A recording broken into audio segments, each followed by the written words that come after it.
So what can you do with a $500 gaming laptop? You know, how far can we take a $500 gaming laptop? I mean, why would you want to buy a $500 gaming laptop, which is in total what I paid for this, over a console that is way, way, way cheaper? I'm going to show you some games that I have installed on here. I'm going to show you what it can do and what it can't do. But before we do, let me go through the specs here of this 17-inch Acer laptop. It has a i5 7th generation processor. It's a Kaby Lake processor. Nvidia GeForce 940MX. And it has 8 gigs DDR4 and a 250 gig SSD. Now, I know some of the PC people might say, Michael, are you joking? This is not a gaming laptop. This is anything but a gaming laptop. But hey, cut me some slack. Bear with me here, because I'm about to show you what it can do. And you may be surprised, or you may not be. Let's get into it. So we'll open up Dead Space first and foremost. Dead Space came out in what, 2008? So it should be very capable of playing Dead Space without much trouble. So I'm going to log into Origin here. They were giving this away for free many moons ago. Apparently I got to update Origin. So we'll be back in just a moment. Alright, so I finally got Dead Space to launch. I don't know if you can hear it all that well, but like I was saying, this game came out, says President Nikki to continue, this game came out in 2008. So you would think that this 2016 laptop with fairly recent, internals would be able to play this game on high settings. Let's find out. Alright, so here are the settings. We're running it at Full HD 1080p. I forgot to mention that this laptop does have a 1080p screen. We're running it at full screen, obviously. VSync is on, and the graphic quality is high. And I'm playing it right now, and to be totally honest with you guys, it performs very, very well.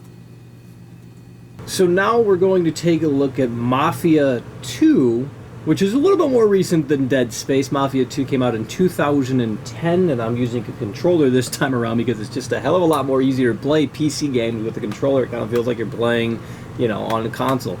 Anyway, so let's go into the settings and see what we're dealing with here. 1080p, full screen on, VSync off, anti-aliasing on 16 times, shadow quality high, and a bunch of other stuff on high. So, let's go ahead and start the demo and see how this performs on this $500 budget gaming laptop. Alright, so I'm driving around here in Mafia 2.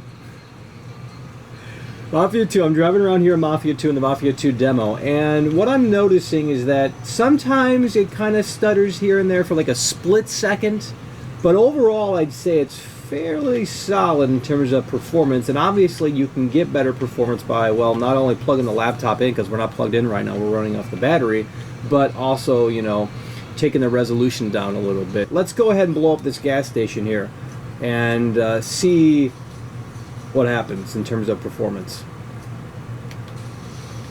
Didn't slow down all that much.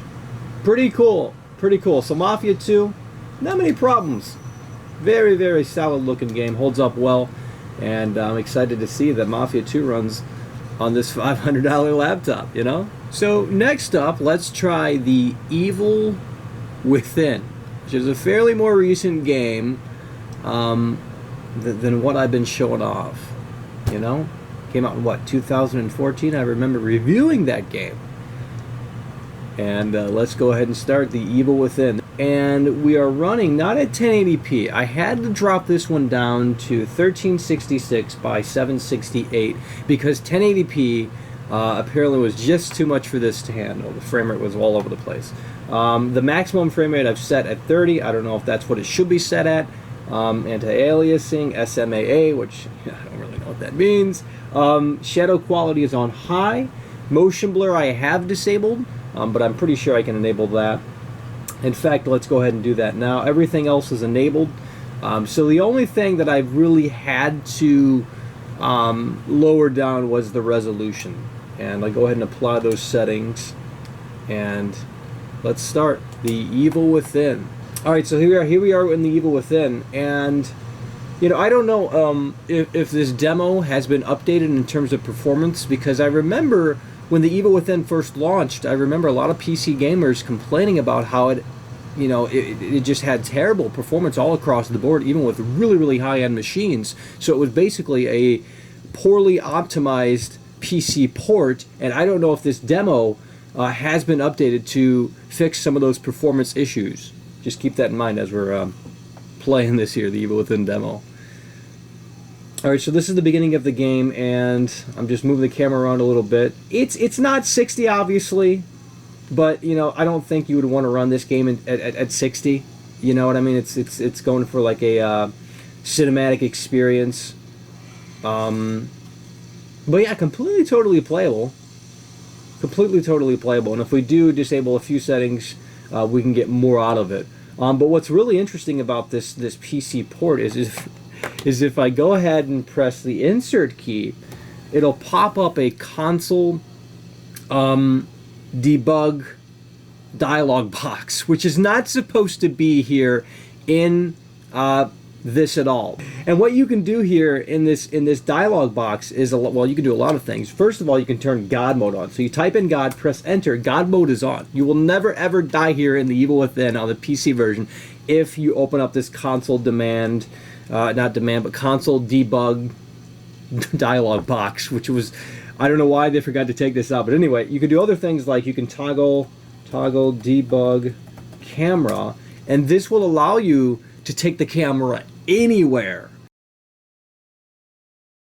Yeah, that's that. That's basically the Evil Within. There's more console commands. You can look it up if you're interested, but I thought I'd mention that.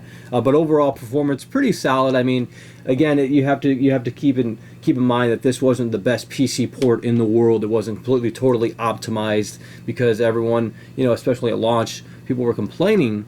Not everyone, but some people were complaining about it being just notoriously bad in terms of performance, even on higher end PCs. And again, we're running the demo version. I don't know if this demo version has been updated. Maybe it has, maybe it hasn't. I don't know. But at those settings, fairly solid. So that's about it. I mean, I have a few more games I can show you, like The Crew, but I will say The Crew is a very demanding game. I mean, it's a very, very big open world, so I do have to lower a lot of settings in The Crew in order to get that to run at a very consistent frame rate. But overall, for the most part, this $500 Acer laptop, I'd say it's pretty good. You know, here's what I've noticed. I've noticed that if you are going to play some fairly recent games, you're obviously going to have to tone down a lot of settings. You know what I mean? You're going to have to go in, you're going to have to just start lowering things, and, you know, that's what it is. You know what I mean? You're not going to get around that. But if you play games that came out in like 2014, 2013, and 2012, and even further back, you're not going to have many problems at all. I mean, I've been able to play some really demanding games. You know, the Evil Within's pretty demanding. Mass Effect 3 is one that I didn't show today, but the Mass Effect 3 demo runs very, very solid. And it's kind of crazy to think that this laptop can run Mass Effect 3. You know, I've just never had something like this before. But yeah, that's kind of what a $500 gaming budget laptop can do for you, at least one with these type of specs. If you enjoyed this video, please consider subscribing. And yeah, thanks for watching. I'll see you guys soon. Take care.